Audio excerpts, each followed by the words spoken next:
Bonjour à tous, aujourd'hui nous allons parler histoire et nous allons aller sur un autre continent, plus précisément en Amérique du Nord. Nous allons étudier l'histoire tragique du génocide des Amérindiens.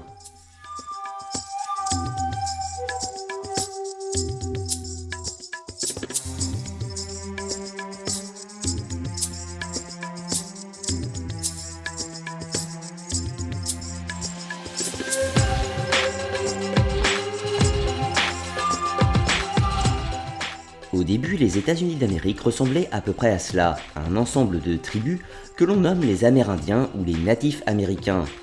Ils se regroupaient sous de nombreuses tribus difficilement dissociables pour nous autres Européens. Nous retrouvons les Comanches, les Cheyennes, les Peaux-Rouges, les Apaches, les Iroquois et bien d'autres encore. Ils ne partageaient pas tous les mêmes coutumes et la même langue, mais on peut les rapprocher sous de nombreux points, notamment sur le point de vue de la religion. Ils avaient tous des rites que l'on peut qualifier de chamanisme ou d'animisme. Ils vénéraient les forces de la nature, le cycle des saisons et la perpétuelle régénération de leur monde. Ils n'hésitaient pas à donner à leurs enfants d'ailleurs des noms d'animaux tels que œil de faucon ou jaguar bondissant, voulant donner à l'enfant, au nouveau-né, le pouvoir de l'animal totémique. Les Amérindiens sont d'une certaine façon les premiers écologistes, ils vivaient en harmonie avec leur environnement, ne surconsommaient pas, ils ne pratiquaient pas la surpêche ou la surchasse, ils tuaient ce qu'ils avaient besoin pour vivre, construire leurs habitats, leurs vêtements. De plus, ce n'étaient pas des peuples sédentaires, ils étaient nomades, il leur arrivait de rester au même endroit quelque temps, mais ils se déplaçaient au fil des saisons et suivant leurs besoins. Ces tribus, contrairement à ce que l'on pourrait croire aujourd'hui, ne sont pas totalement pacifistes. Il y avait de nombreuses guerres entre différents clans et différentes tribus qui a mené à l'annihilation de certaines tribus entre elles. Au niveau de la société, chaque clan avait son chef de tribu. Néanmoins, le chef était élu par l'exemple, il était considéré comme le plus fort des guerriers et donc le plus apte à diriger le clan. Ce n'était pas comme nous, une histoire de filiation héréditaire familiale. Chaque clan possédait également son chaman ou son grand prêtre, qui était à la fois le médecin, l'enseignant, le maître des arts et de la connaissance, un peu l'équivalent de nos druides en Europe. Les natifs américains ne possédaient pas le concept d'argent, ils pratiquaient donc principalement le troc, mais parfois utilisaient comme système d'échange des coquillages ou des perles afin de mesurer la valeur de quelque chose. Les Amérindiens n'étaient pas matérialistes, ils ne prenaient que ce qu'ils avaient besoin et toute chose était remplaçable, ils n'avaient pas ce besoin de surposséder des objets afin d'accroître leur pouvoir. C'étaient leurs actes qui définissaient leur place dans la société et non pas ce qu'ils possédaient. Ils ne possédaient pas non plus la notion de propriété et de possession de la terre. Pour eux, la terre appartenait à tous et il était tout à fait normal de pouvoir en disposer à souhait. Quand les Européens sont arrivés, évidemment, et qu'ils ont acheté des terres, ils les ont achetées avec des marmites en fer ou avec des mousquets ou de la poudre. Les natifs américains ne comprenaient pas du tout la notion et l'obsession qu'avaient les Européens à posséder la terre. Et c'est sans nul doute cela qui va causer leur perte. La colonisation européenne a débuté avec Christophe Colomb en 1492. Il est arrivé en Amérique du Sud et de là les empires espagnol et portugais ont envoyé de grandes expéditions coloniser toute l'Amérique du Sud.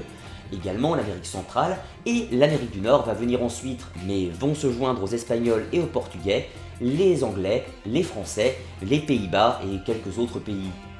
L'arrivée des colons européens arriva environ une centaine d'années après la découverte de Christophe Colomb des Amériques. C'est ainsi que tous les grands empires européens vont envoyer des expéditions afin de conquérir ou de coloniser le Nouveau Monde. Nous aurons ainsi les Anglais, les Français et encore les Espagnols ou même les Pays-Bas qui vont lancer de grandes expéditions en Amérique du Nord. Dans un premier temps, les colons d'Europe n'arrivent pas à s'installer durablement sur les terres de la Nouvelle-Amérique. Les raisons en sont nombreuses. Tout d'abord, leur infériorité numérique, la difficulté matérielle et technique de l'exploration. Ces territoires sont particulièrement hostiles et bien évidemment les tribus amérindiennes ne voient pas d'un très bon œil ces nouveaux explorateurs blancs arriver sur leurs terres. Nous noterons néanmoins dans cette époque de nombreuses expéditions devenues célèbres, notamment Francis Drake pour les Anglais ou encore Jacques Cartier pour la France. Néanmoins, au cours du temps, les nouveaux empires coloniaux vont réussir à s'implanter plus durablement, notamment en Floride ou encore au Virginie, mais non pas en conquérant par les armes, mais en utilisant une nouvelle stratégie qui sera celle de la diplomatie. Ils vont conclure des alliances et des traités avec les tribus locales, des sortes de partenariats ou d'accords commerciaux entre leurs peuples. Ce qu'il faut bien comprendre à cette époque, c'est que tous les envahisseurs européens sont des chrétiens, et d'après les lois du pape et du Vatican, toute terre qui est peuplée par des païens et des hérétiques doit être revendiquée afin d'être christianisée par la Sainte Église de Rome. De ce fait, une terre peuplée d'indigènes païens, pour les lois de l'Église, n'appartient à personne tant qu'elle n'a pas été conquise par des chrétiens. C'est une sorte de droit divin à la conquête. La situation était certes précaire entre les Amérindiens et les nouveaux colons. Néanmoins, on ne peut pas parler de guerre à cette époque. Les fameuses guerres indiennes, dont on va parler plus tard, n'ont pas commencé avant l'indépendance américaine. Il y aura néanmoins quelques conflits, notamment le massacre des Pequot par les Anglais, ainsi que la colonie de Roanoke qui a été soi-disant décimée par les Amérindiens. Des massacres localisés des deux côtés dus à la situation précaire entre les deux peuples très différents entre eux. Mais c'est alors que les choses vont prendre une nouvelle tournure. Les nouveaux empires coloniaux vont faire des alliances avec les Amérindiens dans leur guerre entre eux. C'est ainsi que les Français vont être alliés par exemple aux Iroquois et les Anglais vont être alliés aux Mohicans, ce qui veut dire que les clans des natifs américains vont s'immiscer dans les guerres des Européens et donc se massacrer entre eux au nom des guerres d'un autre peuple. Le paroxysme de ce type de conflit interviendra lors de la guerre de 7 ans. D'un côté, nous retrouvons le royaume de Grande-Bretagne et ses alliés, notamment le royaume de Prusse et le Portugal, et de l'autre, nous retrouvons le royaume de France, le Saint-Empire romain germanique, les Russes et bien d'autres. Ce qu'il faut comprendre, c'est que cette guerre ne s'est pas déroulée uniquement en Europe, sur le territoire du Vieux Monde, mais elle s'est étendue aux différents empires coloniaux, et notamment en Amérique du Nord. Les clans amérindiens vont donc être alliés avec la France, l'Angleterre et bien d'autres et vont entrer en conflit. La bataille sera gagnée à la fin par le royaume d'Angleterre et donc avec tous ses alliés. Les Français et les autres colons seront chassés du Nouveau Monde. C'est quelque temps après la guerre de 7 ans que va commencer à naître les rêves d'indépendance des nouveaux colons américains. Il faut bien comprendre qu'à cette époque, le roi George ne souhaite pas entrer en conflit avec les tribus amérindiennes pour éviter des frictions et d'éventuels massacres dans les colonies. Malheureusement, les nouveaux colons américains se veulent accorder un droit divin de la conquête et vont donc se servir de différents prétextes, notamment avec la Boston Tea Party et les rapports commerciaux avec la mère patrie, pour demander leur indépendance, et ce qui va mener à une guerre. À cette époque, la population des natifs américains s'élève entre 12 et 15 millions. Il n'existe évidemment pas de chiffre précis, étant donné qu'il n'y avait pas de comptabilité exacte à cette époque. Mais on peut estimer par rapport au nombre de tribus et au nombre de membres des tribus, la population globale des Amérindiens. Tout va évoluer en 1763 lors de la proclamation par le roi de Grande-Bretagne interdisant aux nouveaux colons américains de s'étendre au-delà des Appalaches.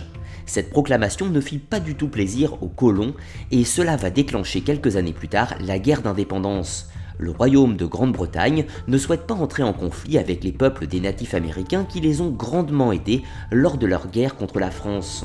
Il faut bien comprendre que tous les colons qui se sont installés au Nouveau Monde sont en grande partie des gens qui veulent redémarrer une nouvelle vie sur de nouveaux territoires, mais il y a également tous les parias qui ont fui le Vieux Monde afin de commencer une nouvelle vie, loin de leurs anciens ennuis. Lors de la déclaration d'indépendance, les 13 colonies du Nouveau Monde comptent 4 millions d'habitants en 1776. En 1779, soit en pleine guerre d'indépendance, le commandant de l'armée continentale George Washington va ordonner le massacre des clans Iroquois et de nombreux autres qui étaient alors alliés aux Britanniques. Ils vont être conquis et leurs villages seront dévastés. Après la victoire de l'indépendance par les nouveaux colons américains, il y aura plus de 400 traités établis entre les tribus amérindiennes. Ces 400 traités seront tous violés les uns après les autres. Je précise que ces traités furent violés par les colons américains et non pas par les natifs. Notamment avec l'ordonnance du Nord-Ouest qui interdisait aux colons américains de s'étendre sur le territoire des tribus Shawness, Otaounais et Miamis. Ces tribus vont donc se réunir pour combattre les armées fédérales qui ont violé le traité. Cette guerre durera plusieurs années et fera énormément de morts du côté des Indiens. La guerre n'est pas le seul facteur qui va éradiquer progressivement les tribus amérindiennes, ce sera plutôt la conquête de l'Ouest. Les populations de colons vont chercher à s'étendre de plus en plus pour rejoindre l'océan Pacifique. Ce qui est raconté de façon héroïque dans les westerns américains des années 60 est en réalité une véritable atrocité. Les colons vont s'étendre sur le territoire et notamment s'approvisionner en nourriture. À cette époque, la principale ressource de nourriture des Amérindiens sont les 75 millions de bisons des Grandes Plaines, qui constituent la première ressource notamment des Sioux et des Pieds-Noirs. Pour approvisionner les colons sur les chemins de fer et les nombreux touristes, les chasseurs blancs réduisirent leur nombre à 800 en l'an 1800. Vous vous rendez compte, passer de 75 millions de bisons à seulement 800.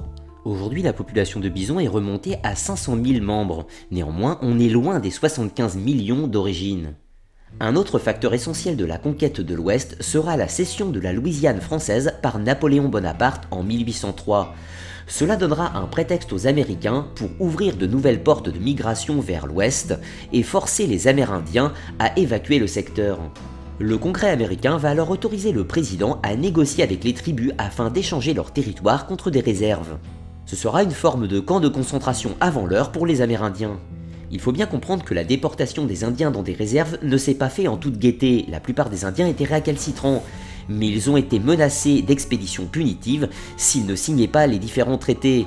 Au final, c'est plus de 50 tribus qui furent déportées dans des réserves. En 1810, une tribu de Cherokee a refusé d'être évacuée. Cela finira par le massacre des chutes d'Iwao, où les colons des États-Unis vont massacrer femmes et enfants des tribus Cherokee. Il faut comprendre qu'à cette époque, les nouveaux colons américains voyaient une sorte de destin divin et de terre promise qui leur était promise en faisant la conquête de l'Ouest. Ils n'avaient aucun respect pour les tribus amérindiennes, pour eux ce n'étaient que des hérétiques païens. Ils n'ont d'ailleurs pas hésité à pratiquer des méthodes particulièrement atroces pour les faire partir et les décimer, notamment en leur vendant du linge souillé de maladies qui vont contaminer les populations et les clans amérindiens, les décimant dans des souffrances abominables, notamment par la variole et le choléra. Bien évidemment, la conquête de l'Ouest a mené avec elle de nombreux conflits militaires entre les tribus amérindiennes et les colons américains. Néanmoins, il n'y a pas eu une guerre gigantesque avec deux armées qui se font face, mais plutôt de petits conflits localisés qui vont se dérouler sur globalement une centaine d'années. Il faut également prendre en compte que la technologie militaire des colons européens est beaucoup plus avancée que les Amérindiens qui utilisent encore des arcs et des flèches, alors que les nouveaux colons utilisent des armes à feu. De plus, les tribus amérindiennes n'ont pas d'armée de formation, de ce fait tout le monde se bat. Alors que pour les colons, il y a une véritable armée de métier, des fantassins, une infanterie et une hiérarchie militaire. Le rapport de force n'était absolument pas équivalent. Il y aura les trois guerres en état de Floride contre les Indiens Séminoles. La première guerre, de conquête des États-Unis sur la Floride, va repousser les Indiens au sud de l'État. La deuxième guerre, qui rassemblera plus de 41 000 fantassins pour les États-Unis contre seulement 1400 hommes pour les tribus séminoles, va vaincre définitivement les tribus indiennes. Quant à la troisième guerre, c'est plutôt un massacre, il s'agira d'éliminer les poches de résistance des Indiens séminoles. À la fin, tous les Indiens seront définitivement vaincus et femmes et enfants massacrés.